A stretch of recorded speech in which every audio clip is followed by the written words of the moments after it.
Hi everyone, welcome back into the class. We're going to continue some of our Alla Prima studies that we're doing here on the channel. And I thought today would be fun. We won't do a full-fledged Western. I did bring one in though, and I said it right back there on the easel. That's one that I did last year I call Next in Line. Really, they're a lot of fun because, you know, I like, there's a lot of artists I like and a lot of masters, Western masters I like. One of them had stated, what is more fun to paint than a Western? Because you get to paint a portrait, you get to paint a wildlife, and you get to paint a landscape all at the same time. And it really is true. I really enjoy painting them. But today I thought we'd do, I've always loved this this type of horse. This is called a Grulla or Guello horse, and it's part of a dun. It's part of the dun gene, which makes you know, the buckskins and stuff like that, and which I really love, that type of coloring and stuff. I've had horses for years, and I just absolutely love them. But I thought it might be fun to do that because we'll do a little landscape, put in some nice big clouds back here, and I have a couple of, and you can see it up there, this one, I have a couple of photos of this one. This one I got, I purchased this photo on Adobe stock, so it's good for us to use. I bought the rights to it, so it's fine. And then I put it in another Adobe stock photo there of just a prairie landscape with some of the clouds. So probably, I don't quite like the horizontal movement, but you know me, I don't copy them. I just use them for inspiration as I'm painting. So let's get into it, okay? So I put it down here. I'm working on my glass palette again today. This is one thing I like to do. I put a picture of the horse, and I'm going to have to do something with his eye because I want to bring his eye up a little bit. So, and see, light's coming in on to this side this way here. So this side is in shadow. And you know, I'm an artist. I'm going to put a little reflected color, some broken color back down here, lighten up this side of his face just a little bit, because we are professionals and we can do that, okay? So you can always change. Don't feel you have to copy that photo exactly. This is why photos don't always make great paintings. But we're artists. We can apply our color theory and techniques and change it up a little bit. So I will change that up just a bit. But I just love this modeling done color on him. It's just, and this one is actually just a touch more of the burnt sienna type color. A lot of them will get their this kind of a grayish tone to them, which I really like. So color-wise, I have my yellows out here, my Hansa yellow, my diarylite yellow, yellow oxide, my naphtha red light. This is my burnt sienna. This is my pine green. This is my phthalo blue.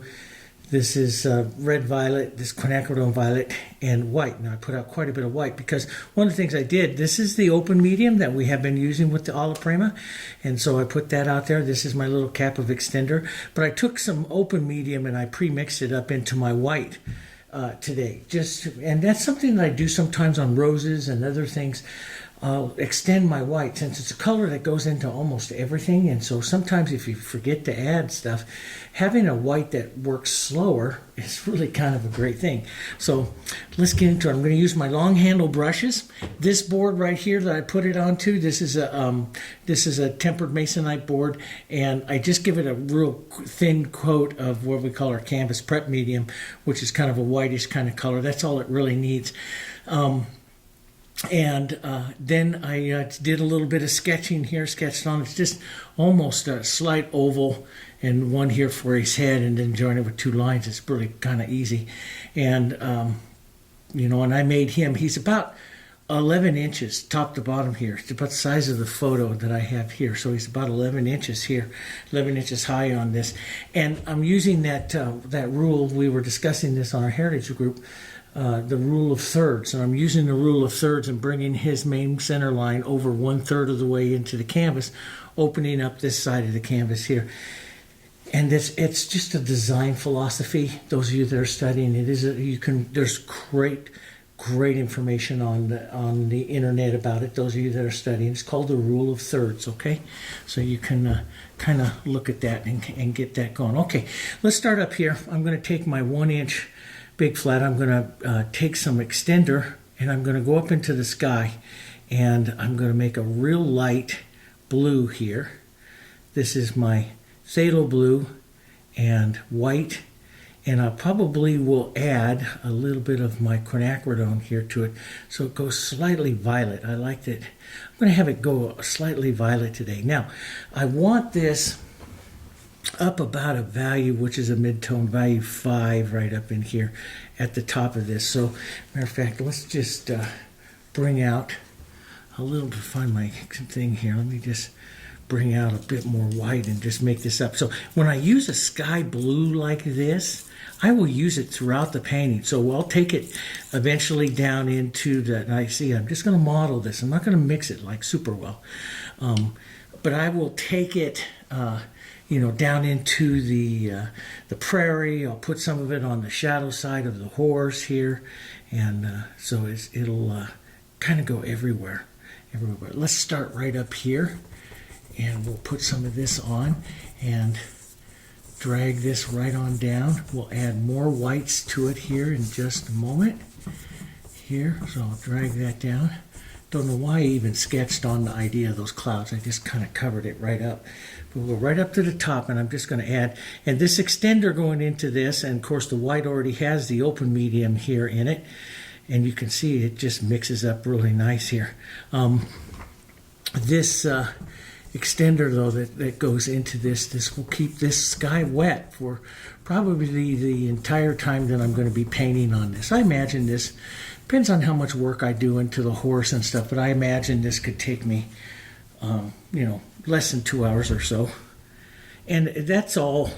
I show you guys some quick painting techniques. When I do something like the next in line back there, that one is about a 7-hour painting for me. That one back there. There's some that I'll put a little bit more into, especially if I'm kind of finding my way, okay, with it. But I do kind of set myself a time, and that is because I have a nasty habit of playing with the painting and just repainting stuff. And so I set myself kind of a time limit, and that kind of keeps me moving forward. Now I lighten it up, and some of you that we painted landscapes and stuff before, we can go right down here by this horizon line here, and we can go down here by the horizon line. You really want to get the color somewhere right around a value 9 or so. Now that's real close to what that one is up there, but I want to get this a little lighter because I think that photo's a little dark for what I want to do, so I'm going to lighten it up. So I'll go a little lighter here. I'm just going to go right along that horizon line and just walk it up. This will all be clouds and stuff in here, so we'll get that. But I'm going to be using a lot of paint today. I'm going to be putting it on quite thick and using a lot of paint. I really want a nice, real thick Alla Prima painting for this. To me, paint, of course we're artists, right? And artists, what do we use to get interest? Paint. And I heard this one master say, yeah, it's, if you want to make a painting more interesting, you use more of the stuff that makes a painting interesting, which is paint. Use more paint. So, yeah, and it's very, very true. So I'll work this around. Now, I'll put some other stuff in it because I just don't like blues, so I'll add some other colors into it and stuff. But first I'm just going to take some of this light and go through here and create some of the atmospherics. You've seen me do that on other paintings. I like to do that and use this brush and just kind of move that around quite a bit. Move it around, okay? And so you can see even over onto this horse, it's quite a bit lighter there. But you've got this thing called simultaneous contrast. And if I want to capture him and I don't want this, and I want to be able to bring up his eye, see the light color here is going to make these darks look darker. So if I leave that horizon line and that stuff right around there a little bit darker, then he'll look a little better. Now I'm going to I put these paints out earlier this morning, about 3 hours ago, and the heaters have been running, so they've got just a slight little film on it here. That happens. I'm going to gray this down here, and I'm going to push some of that. I love the grays into the sky. See how that you can just get this modeling into the grays. Now, some of you that watched that last landscape that I just put up, you saw me take my palette knife and it just instantly made those beautiful clouds up into the sky with my palette knife. That's another way that just works really well. But I want to get, when you're working with the sky, it's a big, huge area. Now, there's some paintings that you would basically, if you want to pull the viewer forward away from the sky, you do just a simple sky. But this sky I want to have a lot of interest in, so I'm going to pull a lot of the colors from here are going to go up into the sky. That creates a better harmony of your sky. So, and let's go in, and we'll probably darken up here just a bit, but let's go in. That burnt sienna and these blues just make beautiful darker grays to start the clouds. So let's start some of them right up here in these grays, and we'll push some of those. Look at that, beautiful. And I'll just push this right into the wet paint. We'll do kind of that bigger cloud there. Maybe let it tail off a little bit more of one right there. I want to be careful not to, they've got that real harsh, if you look up there, that real harsh, bottom line to the cloud, which we see out here in Sydney all the time. And I can take my brush and just soften through and set that color into those blues really well here. And maybe a bit of that down low here if I'm going to do a secondary line or just an impression of them here. And like I say, I start the impressions of the skies and stuff, but I don't paint it perfect yet. That's one thing I don't do. I don't look for that yet. I'm going to go a little darker, a little more blue, maybe even a little bit more onto the blue side here. And I know that looks pretty dark, and you got to remember it's also going to dry a value or so darker here. I'll push that through. Maybe a line or two of this back up in through here, and we'll leave some of that just softly through. See, you can, because there's so much stuff and extender and all of this and thick paint, you can work it just like an oil here and soften some of that out. But I want to leave some of the movement there for right now. But I'm going to go up here and put just because when I paint clouds, when I do this up here, it works really well. I'm going to put a little violet in that, blue and violet here, just a touch darker right up through here. I like to push some of those other colors right into that. So I'm not really building the clouds quite yet as much as I am just pushing some colors through. And we'll come back onto this after we're going to let this tack up. This might need to take 30 to 40 minutes to tack up because there's a lot going on in there. But we'll let this tack up, and then we'll come back and paint some more. Now I'm going to take some of these nice gray colors here. We'll lighten it up just a bit because that's the atmospherics. So if you're going to make atmospherics, like I want to put that line of trees and stuff that I have back up there, I want to put that down in here, but I want that to recede a bit. So I'm going to take some of the cloud colors or sky colors here, and I'm going to pull it right down into the ground. This is going to help you with later on with your atmospherics. So if you ever want to paint a painting with a lot of depth, one of the things you do is you take the ground up into the sky, that gives you a harmony, and the sky down into the ground. Especially, you just don't want to create a line of these warm yellows and these blues here. You want the line to kind of blur a bit where that's going to be, and that will give you a nice look. Now let's, I'm going to set that brush down for a minute. I'll grab a brush that I can emulate some of those trees and stuff right along through there, and I'll go grab some of my burnt sienna and my greens here, color that I want. I'll put some of that blue in there, some of the sky color in there, model that into the brush. And right now, I'm not going to pull the up and down. I'm just going to pull the color across right like this. This is what I do for distance areas, and it's going to start to set that distance line of the trees. Then I'm going to wipe my brush here, and we're just going to break it here up and down. Sometimes I use my finger and tap along and break it up and down like that. But you're going to, by giving it just some of this broken line, you're giving not only the strong horizontal, which is what we want, and we want a strong horizontal really because of this horse. The horse is a strong vertical, and so having some trees back here that are strong horizontal And the horse with a strong vertical here is going to give you a lot of interest. So I might push a bit more sienna and stuff right in there. And you can see, then you can use the edge, and I don't want it to go right up to his mouth, but pretty darn close there. Maybe just a touch lower. But see, I'll play it back and forth right here and make the receding lines of the painting here. And I'll do more here. We'll do more, but that's just going to start that receding line. Now, I'm going to use my 3/4 inch here, some extender. And I'm using the extender, not the open medium yet. I use the extender when I want it to stay soft. And I'm going to use some yellow oxide. We'll add some sky here so it tones down a bit.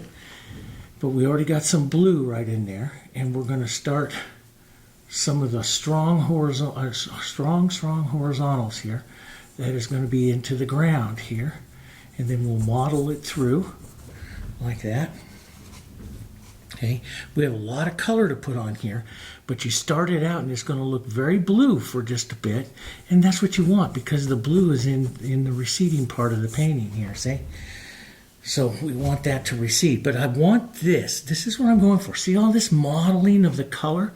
That's where your interest comes from. Now I can be a strong Alla Prima painter and pull through and, you know, put in some strong horizontals and stuff, and that would work really nice as well. But you can see you're starting to get a little depth. Now we're going to add a lot more in there, but that's just starts to get a little depth. Let's go a little more burnt sienna here, right into some of this, maybe a touch of our green, and we'll put a nice strong pull right across like this. Just break up that color a bit and tap that around, break it up a bit. And I never believe in just doing it one area. I believe in carrying it around, doing it everywhere. Now, this is going to change a lot. This is just your underpainting, and that's what I do, is a lot of difference into the underpainting. And I'll do a lot of the push-pulls, and I'll even let my brush break like this to get some of those lights and other colors, you know, pulling through. I'm looking for interest, nice color interest. Sometimes, you know, I will take my paper towel like this and pull off some of the color here just to leave those undertone movements there. And it just helps you. Now, you may later on come back and fill all of that stuff in, but step back. Now, that camera that we're looking at today is 8 feet away from this board. So that's what the painting looks like at 8 feet. So I can look at it, and I got a big monitor right there. I check. Got another one right there. Got another one right there. And I got one right up there. I'm surrounded by monitors. I feel like Star Trek here. I just look at everything. But I look at that, and then since I'm not getting up and looking back, when I'm painting at the easel, standing at the easel, I step back all the time. When I'm painting here, you'll see me look at that monitor or look at this one, and I'm checking what it looks like visually. Now this one is the one that you see when I'm up here painting, and that's what the painting looks like at about 3 feet. So that camera's showing it at about 3 feet. See, so I can look at the difference of what somebody's going to look at it up close to what somebody's going to look at it with the distance here, and what distance is going to do to my particular painting here. So as you're blocking in, that's one of the things that I'm looking for. Now, as we come up front, we want to get this a little bit more dirty, and we want to go dark.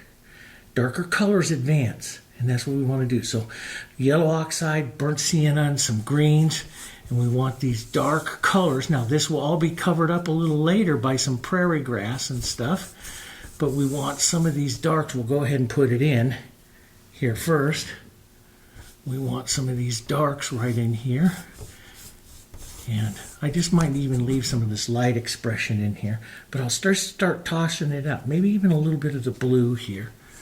I'll just start tossing some of these colors in here and creating some of this forward color movement.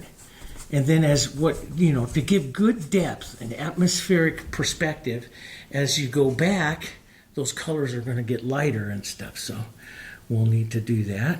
And I'll just add a little extender here and just start to pull these a little lighter. We'll make all the prairie grasses here and everything. This is just to give me visualization here of how this is going to work. We'll break this up just a bit from my mid-ground to my light ground. Now, my mid-ground in there could be a little lighter. I can see that. We'll get it there. We'll just break this up, grab some of this. Sometimes I do this with it all depends on the technique I'm going to be painting with. Sometimes I do this with a palette knife, sometimes a large brush. I vary it quite a bit.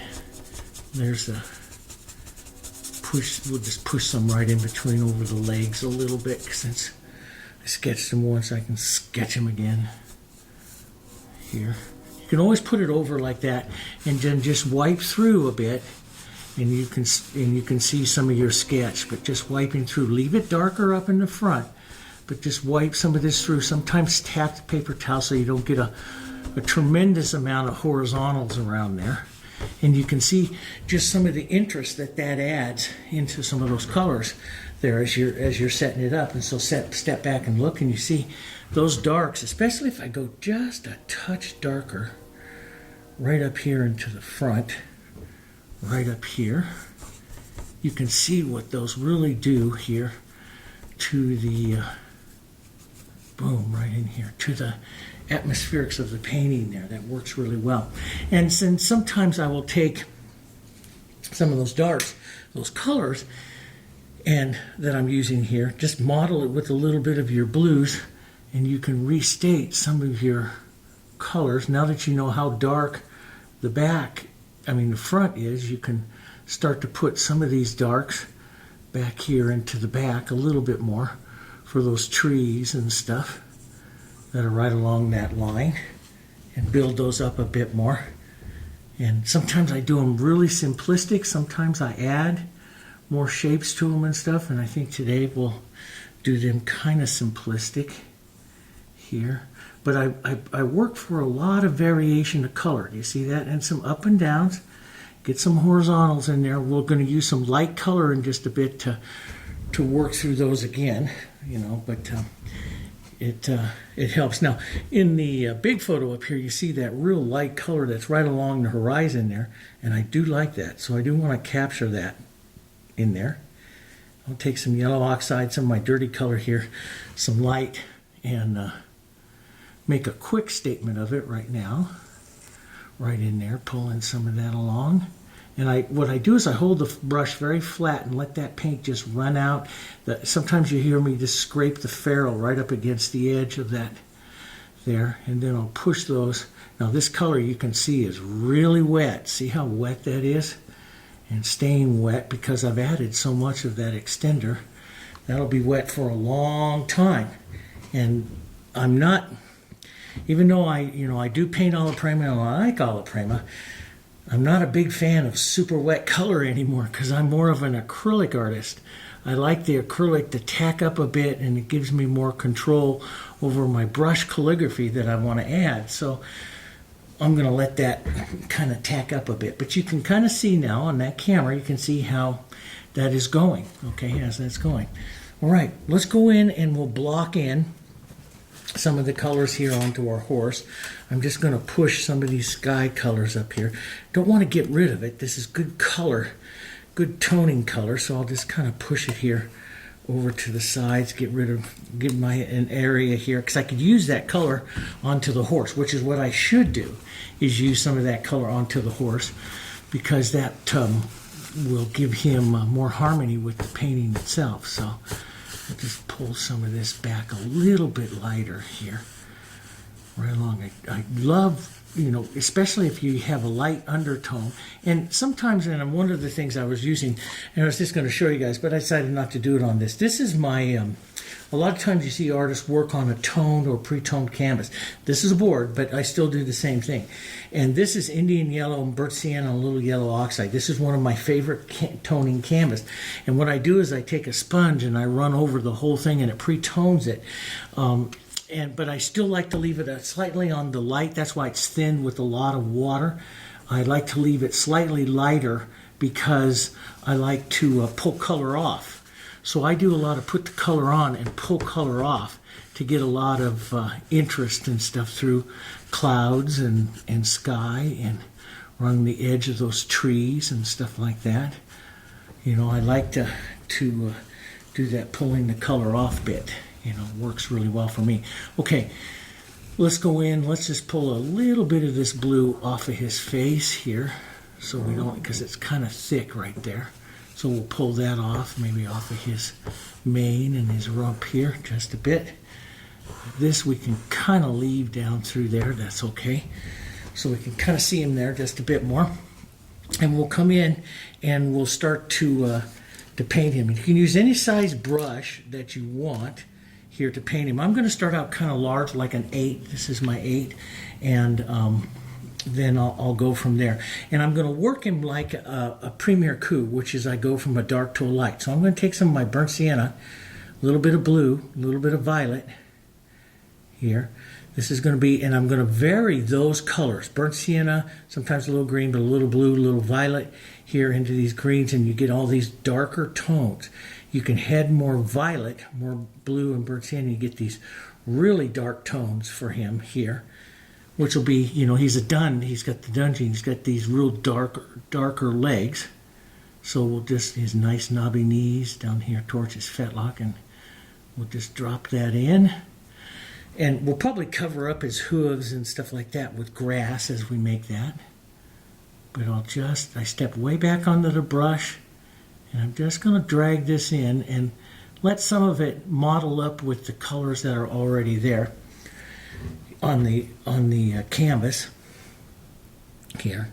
Applying it a little thin with some extender here. Give him his nice knobby knees here. Down. Here, and then we just whispers off here as you get up here towards the middle part of his leg, or right back in here. Boom. And we'll leave just a bit here of the ground there between the front side there and the back legs there. That's good. Let's take some of this color, thin this out a little bit more here just with the extender. When I want to paint thin, I use extender. I don't use the open medium. And we'll just bring down the idea of his tail here. And I'm going to keep this kind of wispy for right now. I'm not sure, you know, the other one is just blowing in the wind there, and I don't want to quite do that much. Let's take some of this color, let's pull down here by his mane here. And leave some streaks, you know, follow good brush calligraphy. Follow the contours, leave some streaks on him, okay? And we'll put it right up here. A touch of that.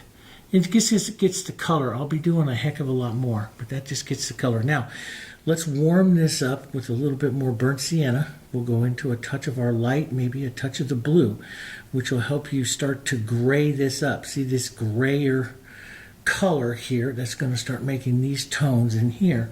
And he's very modelly. They always have this real big, beautiful shoulder joint here, which is what I like to capture first. This is the big, powerful forward muscle. And I like to capture that first, right in there. And then, of course, you'll see the neck, and you start to, in my Western classes, like when I do these Westerns there's all kinds of anatomy. You know, if you put in the muscle structure, go into Google and put in the muscle structure of the horse, you'll see all kinds of drawings with the muscles, and they'll show the striations of the muscles. And those striations are the angles at which you stroke to get the proper anatomy and stuff to your horse. You know, I've done it so many times, so long now. Those are all in me here, so I don't have to worry about it too much. But I know that. But you want to follow the good contours and the structure here of the horse. And we put on, basically what we do is we put on these colors, and then we're going to use broken color. Broken color is where you go in and break up the area with even more colors, and we'll use that broken color technique here. In just a little bit, establishing a little bit more. Now you can also add a little red to this, which changes that tone up a bit. Get these nice darks, and I'll lighten it up a bit. I'm just constantly changing just a little bit. I want to capture this nice shadow here that's onto his neck, and then it's going to lighten up. That tone's going to lighten up. Let's even get a little bluish kind of color into that. We'll need to get a little bit more sienna as well. But I'll go ahead and apply that slightly lighter right there.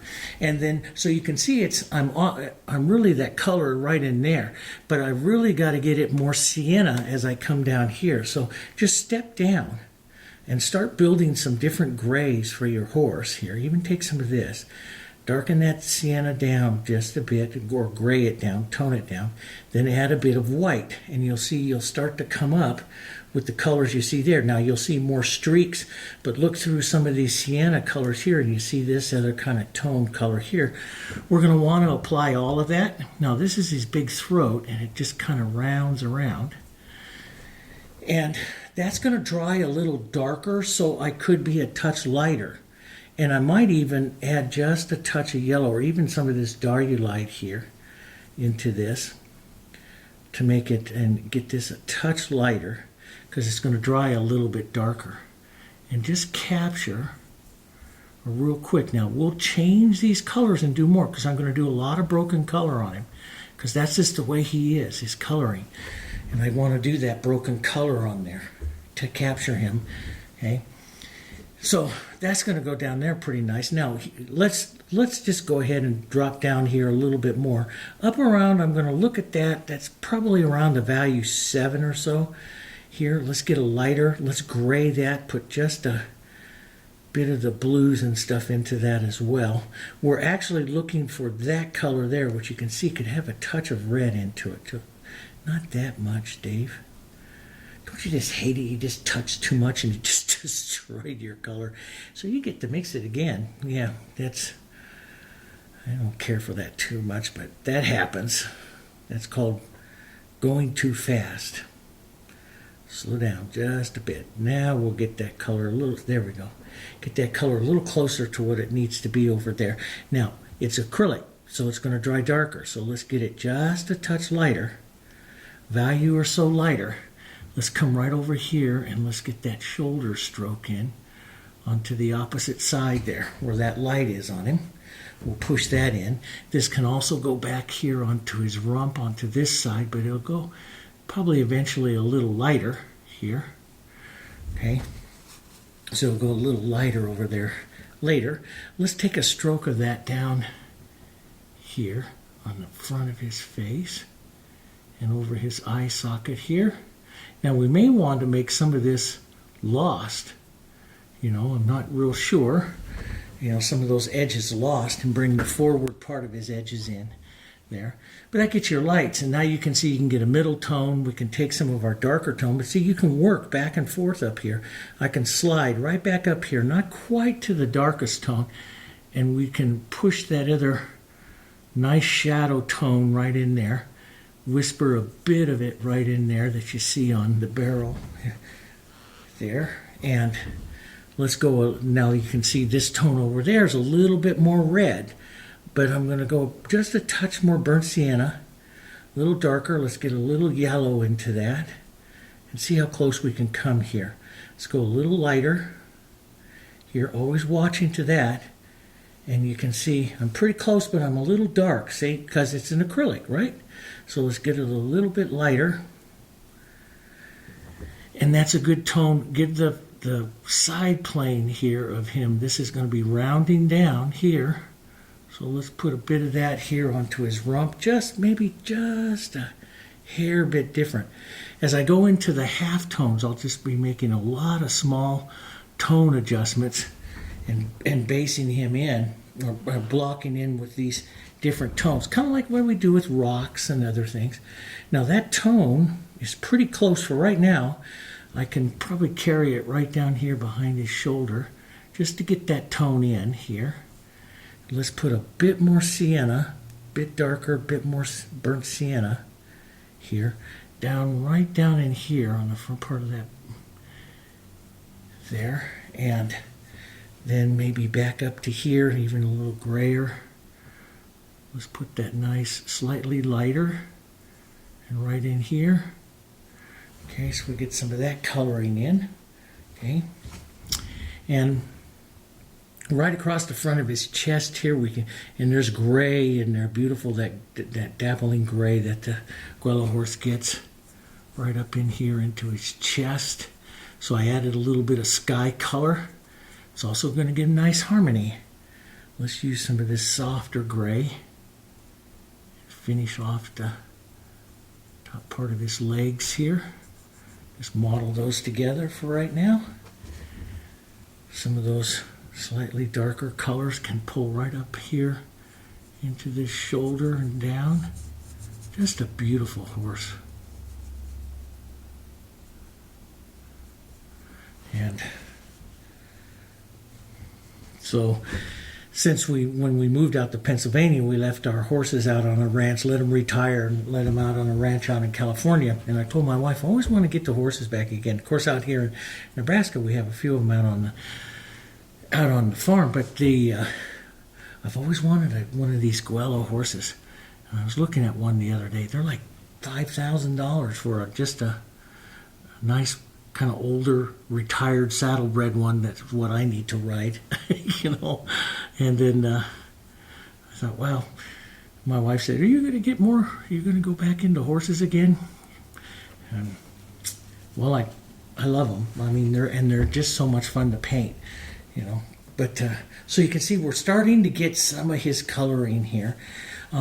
And I do like some of the light that plays through here. So, and see, you can come back and adjust that. You know, we can go right down over here to some of our yellows, put some yellow oxide, some white, even drop in a bit of this gray and stuff here.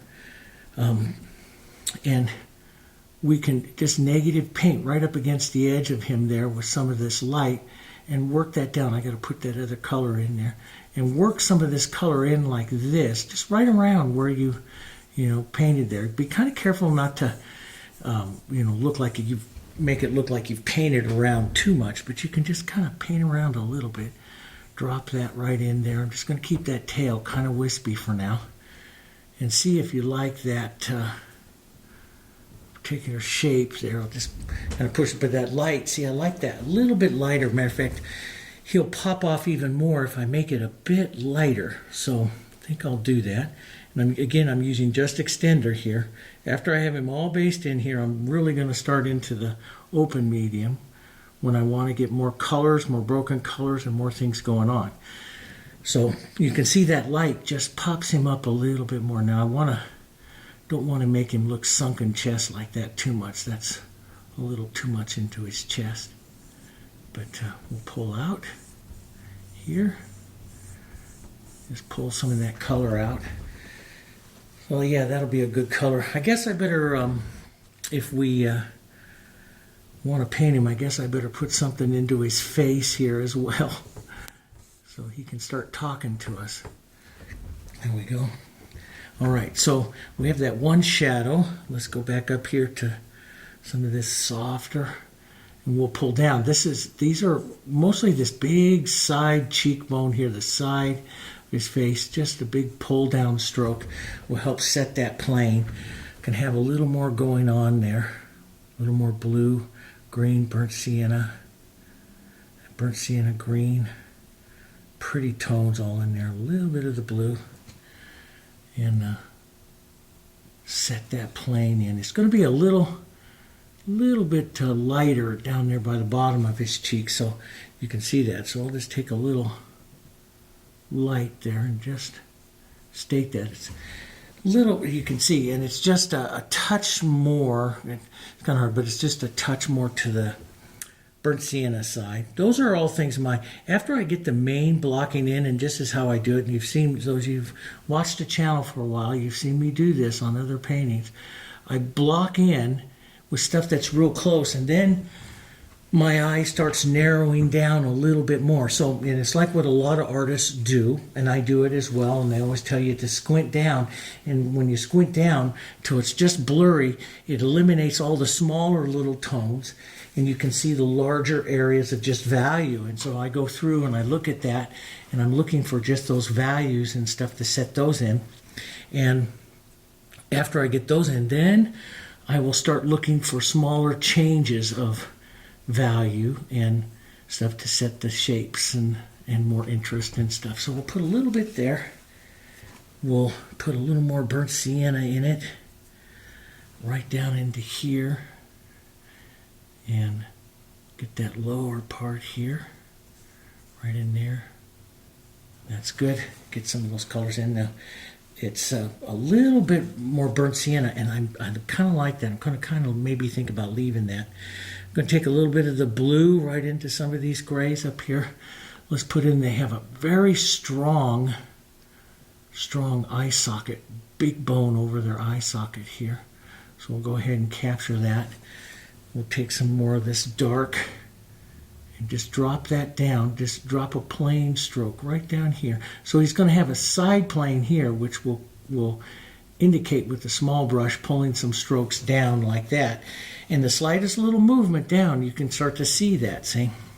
And then we'll do some more up in the with the smaller brush, more detail. I'm just going to fill in just a couple of areas here. That's the back of his leg there. And just a bit of this area here on his leg. Bring out that little knobby knee a little bit more here. Maybe up this side, that dark can climb up. So now my eye starts to adjust a little bit more for the horse, picking up some of the other, colors like tones and stuff. Let's go here, a medium kind of tone, and we'll just put in a shape here for his ears. So let's try not to forget his ears up here. Painted one out, so I'll just add those in. And I'm going to just poke a little extender in that brush, set that down for a minute. I'm going to go to a smaller filbert. This is a number 4 filbert, and I really like to do a lot of the small stuff with it. I'm going to make a super dark color, which is my blue, my green, and my red violet here. And super, super dark here. And I'll use that inside here. The first mark inside his nostril. Now, also, this is part of the decision that you start to make as the artist, as you're working these colors, and these details. How much detail you're going to give to the horse. Now, I'm going to take that and actually work a little bit of that tone here and there and a few other places, because I believe in carrying the tone through here. But, how much are you going to do? That's a personal choice. And I could slow down and use a small brush like you see a lot of artists do and put in a lot of detail and hair and all that kind of stuff. But there's something about leaving powerful brush strokes in the Alla Prima that I really like as well. So, I do both. I'm going to touch just a bit of that in and around his eye here. And we're going to get very sketchy here. Let's put a little more sienna, warm that up a bit here. We're going to get very sketchy around his face here. And so the eye will not be quite as developed as you see me do on other things here, because it's really on the shadow side of the face. But like I said, I'm going to change some of this. Now, you hit slightly lighter, slightly gray or plain color. Do you see that right in there? So let's lighten up some of these grays. The gray has a little bit of the blue into it. And so we'll use that. It could go a touch lighter right up here. Look for the big stroke that you can take, the big Alla Prima stroke here. And let's just push that plane in just a bit. And it's gonna give him come right up over the top part of it, a little light. He's gonna have a star. He's gonna have his blaze up here, so we'll put that in. But we'll try to get just some of these colors in. Then we'll take a bit more of our white, not pure white. We're going to gray it down, maybe even a touch of the yellow here. And we'll just kind of push that in where that blaze is going to go. And can go a little bit lighter, but it's a step process for me. This is where I like to do a step process. Here I like to, and sometimes I'll leave a little texture and stuff, but I'm going to do that particular stroke several times.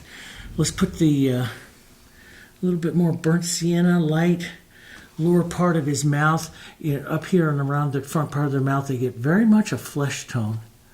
And so a lighter little flesh tone is always okay up into that kind of area here. So a little burnt sienna, maybe a touch of white Goes right into there, into that.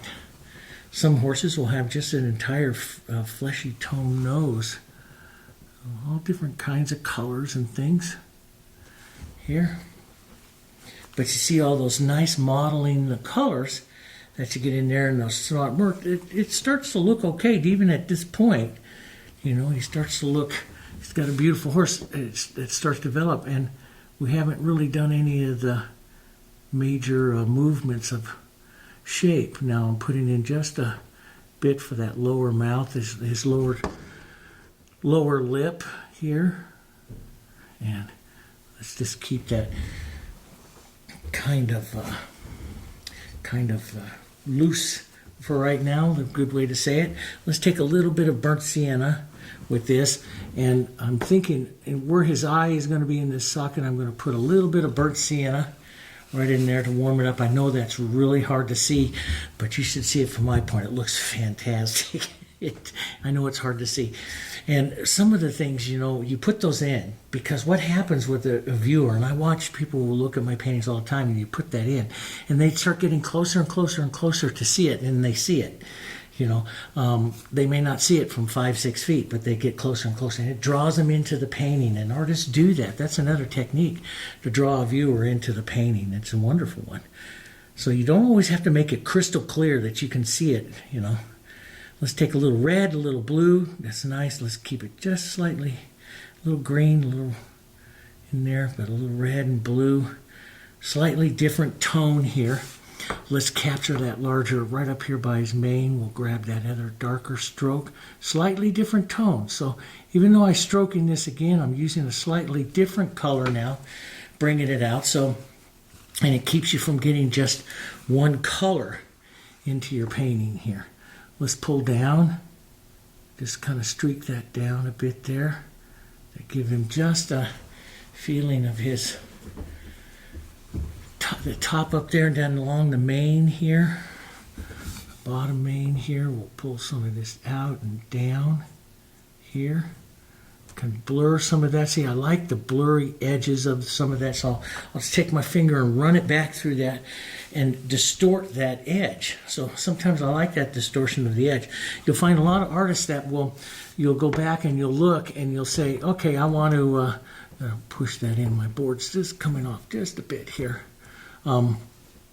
They want to break this edge here, and so it's not perfect. So you get the feeling that that's the mane, and you can do that by, because this is all wet, you can do that just by moving the edges right like that and just blurring that in there. So that's one way to do it.